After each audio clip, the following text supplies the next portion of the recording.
Hi friends, ചരിത്രം ചിലപ്പോഴൊക്കെ മനോഹരമായ ഒരു കവിത പോലെയാണ്. യുദ്ധങ്ങളുടെയും ചോരപ്പുഴകളുടെയും ഇടയിൽ വിരിഞ്ഞ അപൂർവമായ ചില പ്രണയകഥകൾ. അതിൽ ഏറ്റവും പ്രധാനപ്പെട്ട ഒന്നാണ് അക്ബർ ചക്രവർത്തിയുടെയും രജപുത്ര രാജകുമാരി ജോധാബായിയുടെയും ജീവിതം. ഭാരത ചരിത്രത്തിലെ ഏറ്റവും സ്വാധീന ശക്തിയുള്ള സ്ത്രീകളിൽ ഒരാൾ. ചരിത്രരേഖകളിൽ ജോധാബായ് എന്ന പേര് അത്ര സുപരിചിതമല്ല. ഹിർ കുൻവാരി എന്നാണ് യഥാർത്ഥ പേര്. അക്ബറിനു ശേഷം സാമ്രാജ്യത്തിന്റെ അവകാശിയായ ജഹാംഗീർ ചക്രവർത്തി ജനിച്ചത് ജോധാബായിലാണ്.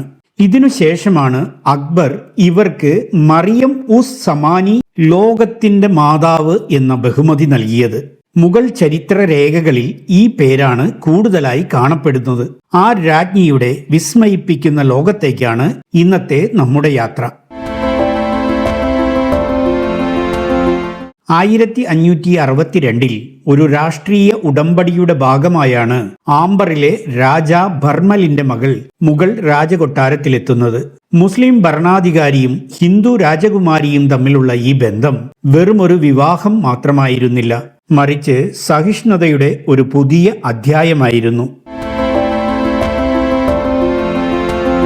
തന്റെ വിശ്വാസങ്ങൾ മുറുകെ പിടിച്ചുകൊണ്ട് തന്നെ അക്ബർ ചക്രവർത്തിയുടെ പ്രിയ പത്നിയാകാനും മുഗൾ സാമ്രാജ്യത്തിന്റെ ഭരണകാര്യങ്ങളിൽ ഇടപെടാനുമുള്ള കരുത്ത് അവർക്കുണ്ടായിരുന്നു.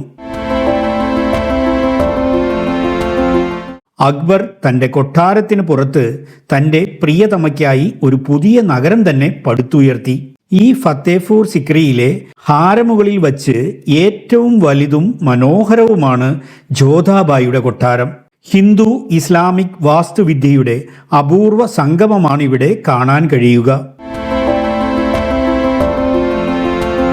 കൊട്ടാരത്തിന്റെ ചുവരുകളിൽ താമരപ്പൂക്കളും മയിലുകളും കൊത്തുപണികളും കാണാം. ഈ കൊട്ടാരത്തിനുള്ളിൽ ജോധാബായിക്കായി ഒരു പ്രത്യേക പൂജാമുറിയും തുളസിത്തറയും ചക്രവർത്തി നിർമ്മിച്ചു നൽകിയിരുന്നു. സ്വന്തം മതം പിന്തുടരാൻ അവൾക്ക് നൽകിയ ആ സ്വാതന്ത്ര്യം അക്കാലത്ത് ചിന്തിക്കാൻ പോലും കഴിയാത്തതായിരുന്നു.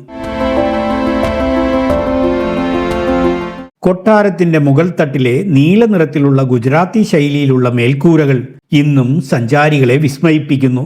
ജോധാബായി വെറുമൊരു അന്തഃപുര നായിക മാത്രമായിരുന്നില്ല, മുഗൾ ചരിത്രത്തിലെ ഏറ്റവും സമ്പന്നയായ സ്ത്രീയായിരുന്നു അവർ. സ്വന്തമായി കപ്പലുകളും അന്താരാഷ്ട്ര വ്യാപാര ബന്ധങ്ങളും അവർക്കുണ്ടായിരുന്നു. ഹജ്ജ് തീർത്ഥാടകരെ കൊണ്ടുപോയിരുന്ന റഹീമി എന്ന വലിയ കപ്പൽ ജോധാബായിയുടെ ഉടമസ്ഥതയിലുള്ളതായിരുന്നു. സാമ്രാജ്യത്തിന്റെ സാമ്പത്തിക കാര്യങ്ങളിൽ അവർക്ക് വലിയ സ്വാധീനമുണ്ടായിരുന്നു. അക്ബറിന് ശേഷം ഇന്ത്യ ഭരിച്ച ജഹാംഗീർ ചക്രവർത്തിയുടെ അമ്മ എന്ന നിലയിൽ അവർ മുഗൾ ചരിത്രത്തിന്റെ ഗതി തന്നെ മാറ്റിമറിച്ചു. ഇന്ന് ഫത്തേപൂർ സിക്രിയിലെ ഈ കൊട്ടാരത്തിന്റെ ചുവരുകൾ മൂകസാക്ഷികളായി നിൽക്കുന്നു. പക്ഷേ ഇവിടുത്തെ ഓരോ കല്ലിനും പറയാനുണ്ട് അധികാരത്തിന്റെയും അതിലുപരി അഗാധ പ്രണയത്തിന്റെയും കഥകൾ. കാലം എത്ര കഴിഞ്ഞാലും ജോധാബായി എന്ന പേര് ഇന്ത്യൻ ചരിത്രത്തിൽ മതസൗഹാർദ്ദത്തിന്റെയും സ്ത്രീശക്തിയുടെയും പ്രതീകമായി നിലനിൽക്കും. മറ്റൊരു പുത്തൻ വീഡിയോയുമായി നമുക്ക് വീണ്ടും കാണാം. അതുവരേക്കും സിഫ് സഞ്ചാരിയുടെ നല്ല നമസ്കാരം. Good bye.